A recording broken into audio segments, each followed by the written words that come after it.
Thank you for tuning in. This is James with Top Class Mobile Detail, and today I'm going to be telling you about how I started my mobile detailing business at 18 and made it my full-time income by the age of 19. What made you get started? I had actually just graduated high school and I got hired at an auto body shop, and then from there I was a detail technician and then kind of just worked my way up, and that's how I originally got started into detailing cars. How come you quit that job? I quit the job just because honestly I was doing more work than what I was getting paid for. This happened in June 2019. You were there for 6 months. Let me ask you, when you quit, were you jumping into detailing or you just were trying to find something else? No, I had just quit for like other reasons besides that, but I got into another job at Kane's, and detailing was still like an idea. It wasn't anything I would wanted to do as a business yet. It was just a previous job. And when did the spark come? When did you tell yourself, you know what, I could make some money from this? And then after actually going out there and pulling in a little over like 500 in one day, it was more than enough to convince me that that was all I needed. But you were working at Kane's chicken strips. What is it called? Raising Kane's chicken fingers. Raising Kane's chicken fingers. Yeah. And you were juggling your detail business on the side. Yeah. How was that struggle? Was it a struggle? It was a bit of a struggle. Not so much to handle both. It was more so that Kane's got in the way of booking appointments, which obviously detailing, I was making more money doing that than I was making chicken fingers.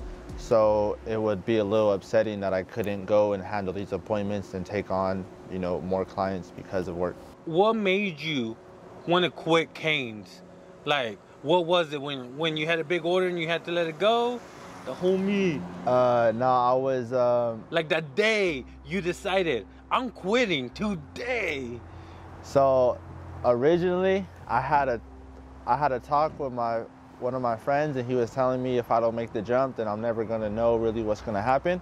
And then I had a call lined up for 4 full details, which was, at the time I was charging a little bit less, so it was about like around $850 for all 4. And in my head I was like, okay, cool, I'm about to go make $850. This will be much more than what I make at Kane's. And finally, when I go, the day comes, Kane's wants to schedule me in to finally work after a month of not being on the schedule. And that's when I just decided, that's it, I'm gonna just quit, do the full details, and then from there, that was it. And when you quit, were you making part-time money or already full-time money? I was making, when I had quit, it's hard to say what full-time money is. I just know I was making enough money to pay my bills at the time. You know what I'm saying? So my car was paid, phone was paid, everything like that was taken care of.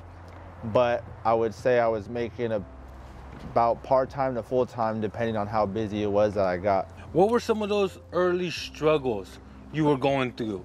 Because I mean, I feel like when you first start something, you're still learning how to get customers and grow the business. You have any of those struggles? Yeah, the struggle was not knowing what to properly charge for what I was offering.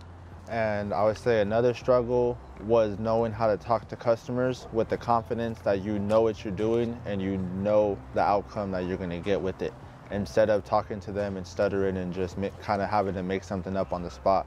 So that was probably a big factor, but customers wasn't too much of an issue. Because by the time my second month, I had already did 34 cars. So the word of mouth kind of was going around for me. It was just more so learning to talk to them and price everything correctly. And how did you get business when you were first starting? When I first started, since I was working at Kane's, I used to be in the drive-thru, and I'm not scared to talk to people when they got nice cars. So I was in the drive-thru and I'd keep some business cards in my back pocket, and I'd be like, hey bro, that's a nice car, I like it, but if you ever need it detailed, here you go. But I had to do it slick because they had a camera on top and the managers would say something, but I used to have the business cards in the back pocket and give it to them. Like when I met Slimmy B, the rapper, I gave him a business card too. Here you go, bro. All right, so you were using Kane's. Let me know when you need the car detail. This guy. All right, man. But you quit Kane's, you're getting some business. Did you continue to grow? Was there a plateau, or what was the next steps like? From there, I continued to grow a little bit, but I did hit a plateau, and The plateau wasn't so much business-wise, the plateau was personal-wise. Like, I just wasn't putting in the work and putting in the hours to get the business where it needed to be. I was more so in the having fun stages of my life, so I was out and about, but I was still making enough money to pay my bills. Just, let's say, if a client, you know, texted me and it was my only car for the day, I would probably say, oh, I couldn't do it today, but I could do it tomorrow when I was already going to be working.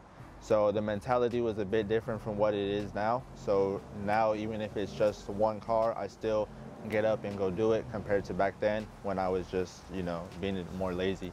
Now that you've been doing detailing for a while, what's your new struggle right now? And one of them is you're trying to get more business. Yeah. You're not booked 7 days a week, but you want to? Yeah, like, okay, so I get enough business to where I do perfectly well, but it's not at a point where I can have my helper full time and allow him to work full time with me and just be on a overbooked basis. That's where I'm trying to get to be. I still get cars, it's still not that big of an issue, but it's not somewhere where I want to be personally. So maybe I'm almost being greedy or just being selfish, but personally the goals I have for me in this business, I'm not where I need to be at right now, so I feel like I need to be gaining more customers. So you're at that stage right now where you want more customers. Yeah. You want to hire Michael full time so he could help with the load. Sounds good, man. In this video, you guys heard the story about how I got started and the goals I have for me in top class detail in the future. So if you guys are interested and want to stay up to date with everything that happens, make sure you like, comment, subscribe, as well as check out our Instagram to follow us and stay tuned with everything we do in the future.